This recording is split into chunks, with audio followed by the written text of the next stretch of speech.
My wife, Fiona Jameson, was a surgeon. Throughout her career, she had saved countless lives. But the one person she couldn't save was me. Nathan Aniston, her true love, and I were in a car accident together. She rushed to his side first. It wasn't until 3 months after my death that she realized the person frequently chatting with her on WhatsApp wasn't me, and she panicked. After my death, bound by unfinished destiny, I lingered on as a spirit, quietly staying by Fiona's side. The hospital corridors echoed with the sounds of screams and cries. Just an hour ago, a severe multi-vehicle collision had occurred on the city's bridge. The scene was unbearable. Every doctor in the city, including Fiona, was called in to help. I lay in a pool of blood, struggling to suppress the metallic taste rising in my throat. When I saw Fiona, I felt a surge of relief. But the next moment, I felt as if I had plunged into an icy abyss. Fiona saw me lying there, yet she stepped over me and rushed to Nathan's side. She lifted him, her face filled with concern and urgency I had never seen before. I was covered in blood, and I tried to tell her I was hurt, but as I opened my mouth, a torrent of blood gushed out. By the time I could lift my head again, Fiona had already placed Nathan in the ambulance. I didn't want to die alone, so I mustered all my strength and called out her name, Fiona. Fiona turned back and looked at me coldly. You just vomited some blood. Nathan has multiple fractures. He needs me more than you do. I know what you're going to say, but you wait here. Someone else will come to help you. With that, she slammed the ambulance door shut and disappeared from my sight with Nathan. Fiona didn't know that a piece of rebar was embedded in my back, piercing through my body. I was about to die. If she had just looked closely, she would have seen it, but her attention was entirely on Nathan. But none of that mattered anymore. After all, what was left to fight for when one was about to die? The hospital was overflowing with patients, and there weren't enough beds to go around.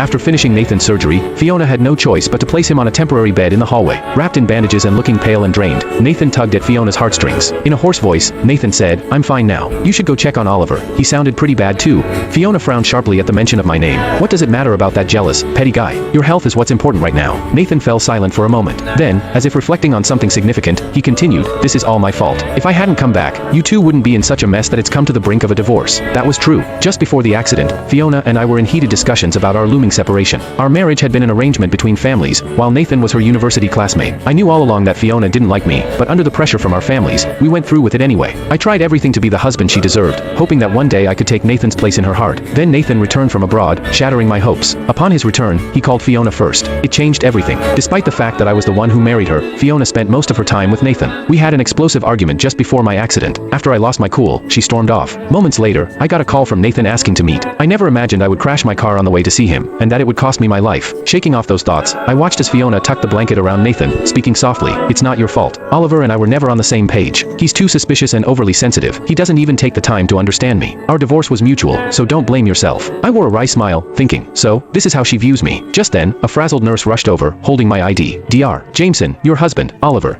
Fiona's expression instantly turned cold. "So he wants me to go see him? Please." He just coughed up a little blood. "A grown man can handle that. He's probably just faking to get some sympathy. Tell him I'm going through with the divorce and that he needs to stop bothering me." Without allowing the nurse to respond, Fiona spun on her heel and walked away briskly, a wave of indignation trailing behind her.